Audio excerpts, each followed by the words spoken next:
काम तो ये लोग ऐसा किए हैं कि अभी कहीं आप मंच पे देखिए, एक भी ये लोग विकास अपना नहीं बता पा रहे हैं, एक भी अपनी उपलब्धि सरकार की नहीं बता रहे हैं। नौजवान ओवर एज होकर के जो है क्राइम पे उतर गया है, देश की हालत बद से बदतर है। जिस तरह से झूठा बयानबाजी भारतीय जनता पार्टी करती है, उसी तरह से स्मृति ईरानी हमेशा करती हैं, जबकि वहाँ के लोकल की जनता उनको पसंद नहीं कर रही है। ये जो स्मृति ईरानी जी हैं, ये अपने तरफ से इनका कोई बयानबाजी नहीं है। ये जो आरएसएस के मोहन भागवत जी हैं, उनके द्वारा जो लिखित दिया जाता है वो बयान दे रहे हैं। नमस्कार, मैं हयात अब्बास और आप देख रहे हैं 4 PM न्यूज़ नेटवर्क। बात करूंगी लोकसभा चुनाव की और उन 2 सीटों की जो काफ़ी चर्चा में रही, रायबरेली अमेठी से केएल शर्मा स्मृति ईरानी को टक्कर दे रहे हैं, लेकिन स्मृति ईरानी की ये हालत है कि वो अभी भी सक पका रही हैं, उल्टे सीधे भाषणबाजी कर रही हैं, चैलेंज कर रही हैं मंच से राहुल गांधी और प्रियंका गांधी को। लोग क्या कुछ सोच रहे हैं स्मृति ईरानी को लेकर, जान लेते हैं। क्या नाम है सर आपका? मुश्ताक अहमद। मुश्ताक जी, आपने सुना ही होगा स्मृति ईरानी जो मंच से चैलेंज कर रही हैं, कैसे देख रहे हैं इस बार अमेठी की सीट को?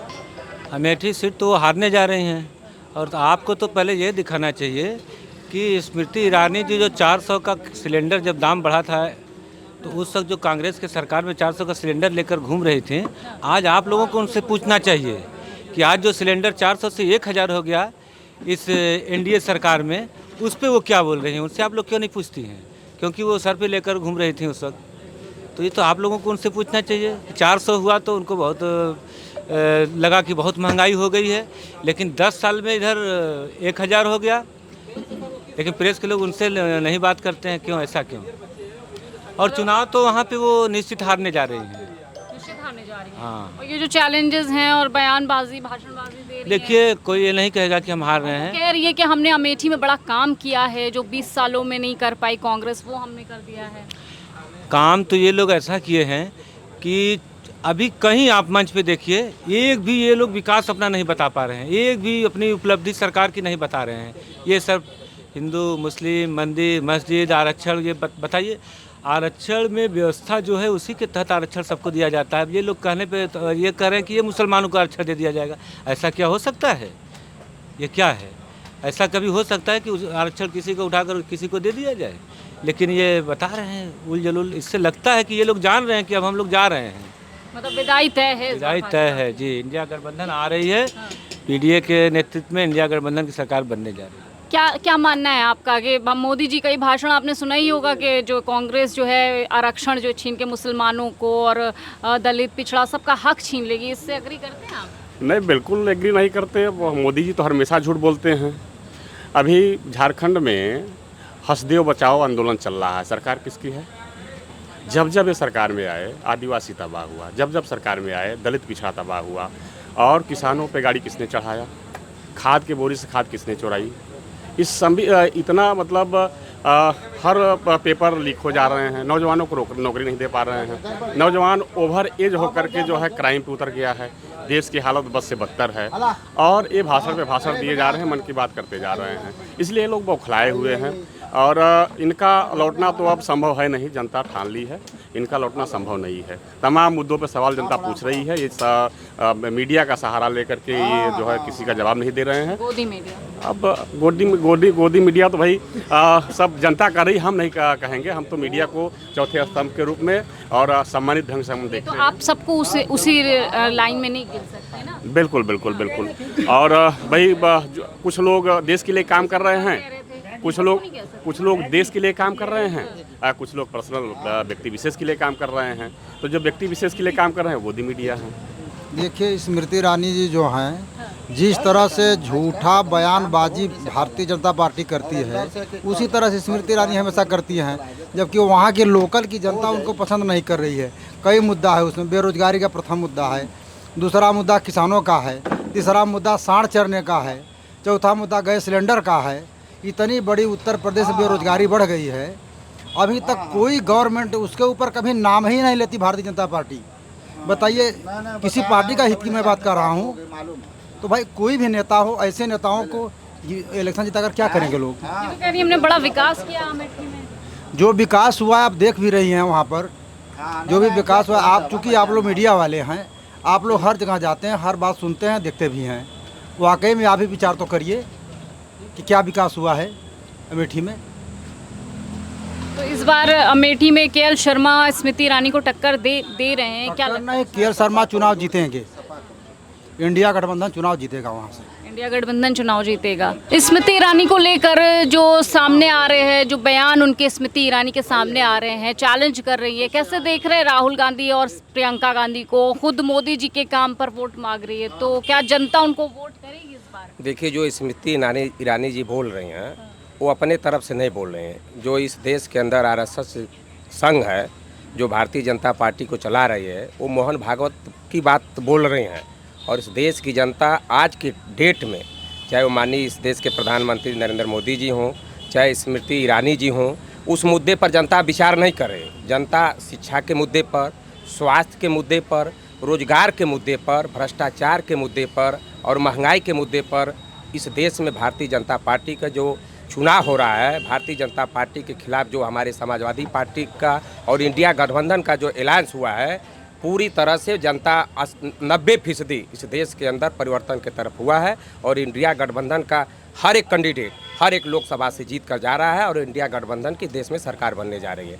ये जो स्मृति ईरानी जी हैं, ये अपने तरफ से इनका कोई बयानबाजी नहीं है। ये जो आरएसएस के मोहन भागवत जी हैं, उनके द्वारा जो लिखित दिया जाता है वो बयान दे रहे हैं। क्योंकि उनका असली मुद्दे से भाई देश में जो 2014 से लेकर 2024 तक 10 साल की इनकी सरकार चली, जो भारतीय जनता पार्टी ने झूठा वादा किया, भाई हम 15 लाख लोगों को प्रत्येक व्यक्ति को मैं दूंगा, 2 करोड़ प्रत्येक साल नौकरी दूंगा, तमाम मैं महंगाई ख़त्म करूंगा, डीजल पेट्रोल गैस का दाम कम करूंगा, लेकिन सारे मुद्दे पर विफल रहे।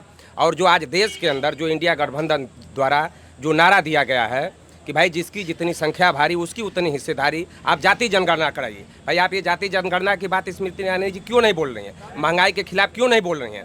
जो 2014 में इन्होंने कहा कि हम 15 लाख प्रत्येक व्यक्ति को खाते में पैसा देंगे, मैं 2 करोड़ लोगों को रोजगार दूंगा, मैं इस देश में महंगाई कम करूंगा, मैं इस देश से भ्रष्टाचार खत्म करूंगा। 10 साल में तो कुछ नहीं हुआ। तो देश की जनता समझ चुकी है, अब इनकी बातों का कोई मतलब नहीं है। इसलिए जो आरएसएस के एजेंडा चल रहा है, आरएसएस के लोग पीछे से उसको चलाना चाह रहे हैं, लेकिन जनता पूरी तरह से इनको नकार दी है।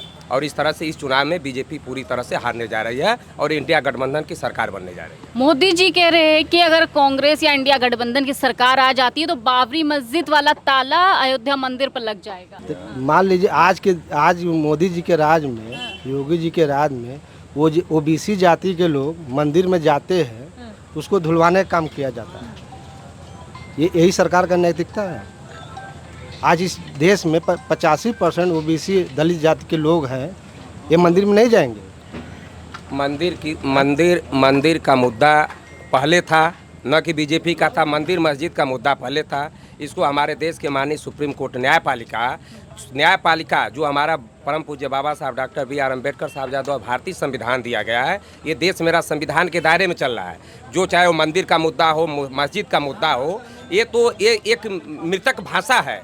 ये तो हमारे सुप्रीम कोर्ट का जो निर्णय हुआ, वो सुप्रीम कोर्ट का सरोकार है। जो न्यायपालिका मेरा कभी भी किसी मामले में जो फैसला देगी, सुप्रीम कोर्ट सरोकार है। ना कि मोदी जी ये आरोप लगा रहे एक तरह से, समझ रही है ना कि भाई सुप्रीम कोर्ट ने फैसला देगी कि न उसको इंडिया गठबंधन के लोग फैसला देंगे, न भारतीय जनता पार्टी के लोग फैसला देंगे। जो मामला न्यायपालिका का है तो उसका फैसला न्यायपालिका दोगी। तो ये जो झूठे भारतीय जनता पार्टी ने 10 साल झूठ बोला है, वो 10 साल से जनता उसको समझ चुकी है, उसका कोई मुद्दा नहीं। हाँ। देखिए, ये जो जात पात का जो अभी चल रहा है मामला भाजपा का, ये उनका षड्यंत्र है, प्रोपोगंडा है। देखिए, कारण क्या है कि ये मुसलमान का डर दिखा करके हिंदुओं को एक करना चाहते हैं। क्या इनकी 10 साल से सरकार है, तो जो पेट्रोल था 50 रुपया उसको 100 रुपया कर दिया, और डीजल था 40 रुपया उसको 90 रुपया कर दिया। क्या हिंदुओं को वो 100 रुपया में पेट्रोल देते हैं और मुसलमानों को 500 में देते हैं? और क्या हिंदुओं के बच्चों को जो है बेरोजगारी भत्ता दे रहे हैं, या आप उनके पढ़ने लिखने की सुविधा जो है फ्री कर दिए हैं और मुसलमानों पे हाई चार्ज लगा दिए हैं। सिर्फ देश की जनता को छलने का काम कर रहे हैं वो। महंगाई अगर हमारे ऊपर है तो मुसलमानों के ऊपर भी है।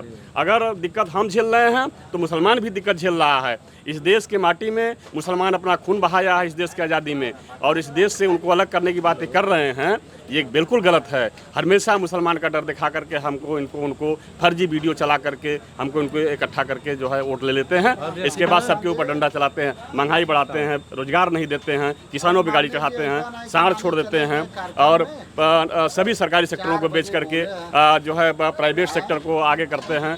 तमाम जनता जो है रोड पे भूखे मर रही है और लोग परेशान हैं, किसान परेशान हैं। ये देश की हालत है। तो ऐसे में क्या कहिएगा, सिर्फ हिंदू मुस्लिम से देश चलेगा? ये देश जो है सबका है।